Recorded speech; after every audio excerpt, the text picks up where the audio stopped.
কাঞ্চনপুর গ্রাম প্রকৃতির জন্য খুবই বিখ্যাত একটি গ্রাম। সেই গ্রামে অনেক পশু পাখি বাস করত। তার মধ্যে বিশেষ করে চোখে পড়ে শিয়ালের পরিবার আর বাঘের পরিবার। কিছুদিন আগে মিচকে শিয়াল মারা যায়। এতে করে শিয়াল পরিবার খুবই অভাবে পড়ে যায়। শিয়াল পরিবারে শুধু শিয়াল গিন্নি আর তার ছোট্ট একটি ছেলে আছে। শিয়াল ও বাঘ পরিবারের মধ্যে বরাবরই দ্বন্দ্ব আছে, কিন্তু শিয়ালের ছেলে আর বাঘের মেয়ে খুবই ভালো বন্ধু। শিয়ালের ছেলের নাম রাজু আর বাঘের মেয়ের নাম চুটকি। তারা প্রতিদিন বিকালে ফুটবল খেলে একসাথে। বুঝলি রাজু, আমার বাড়িতে যে আম গাছটা আছে সেই আম গাছে অনেক আম ধরেছে রে। আয় তুই আমার বাড়িতে আয়, তোকে আজ আমি আম খাওয়াবো। ও মা, তাই নাকি চুটকি? আমি না কখনো আম খাইনি রে। তুই আমাকে সত্যি আম খাওয়াবি? আরে হ্যাঁ, তুই আমার বাড়িতে আয়। এই বলে রাজু চুটকির সাথে ওর বাড়িতে চলে গেল। মা, ও মা, আমাকে 4-5টা আম দাও তো। রাজুকে দিই, ও নাকি কখনোই আম খায়নি। কেন রে, ওই ছোট লোকটাকে কেন আমি আম দেব? কেন আমি আম দেব? কিনে খেতে পারে না ও? যত সব ছোট লোকের সাথে থাকিস, আর তোকে না আমি ওর সাথে মিশতে মানা করেছি। দাও না মা, কয়টা আম দাও না ওকে। প্রয়োজন হলে তুমি আমার ভাগের আমগুলো ওকে দিয়ে দাও না মা। থাক রে চুটকি, আমি আর আম খাবো না, আমি বাড়িতে চলে যাচ্ছি। এভাবে রাজু কষ্ট পেয়ে বাড়িতে চলে গেল।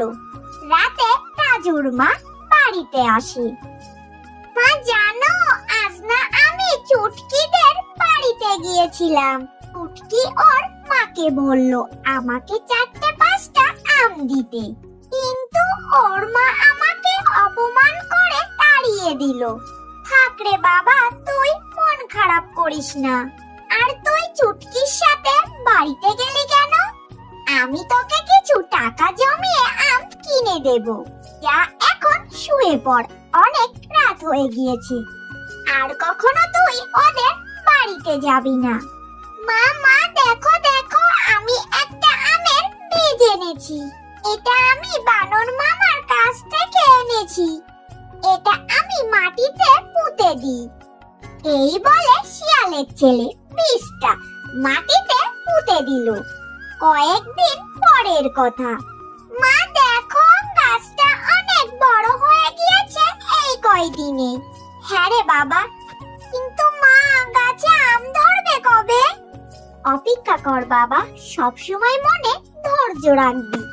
তারপর দিন সকালের কথা। মা, ও মা, দেখো গাছটাতে কত আম ধরেছে। এগুলো তো চুটকিদের গাছের থেকেও অনেক বেশি। এগুলো আমরা বাজারে বিক্রি করতে পারবো মা?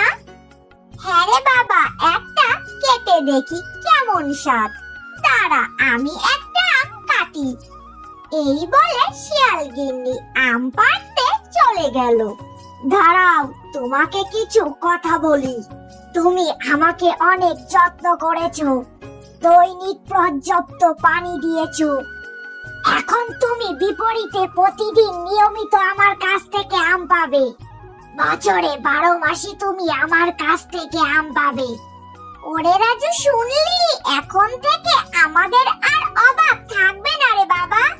যাই, আমি গিয়ে কিছু আম বাজারে বিক্রি করে আসি।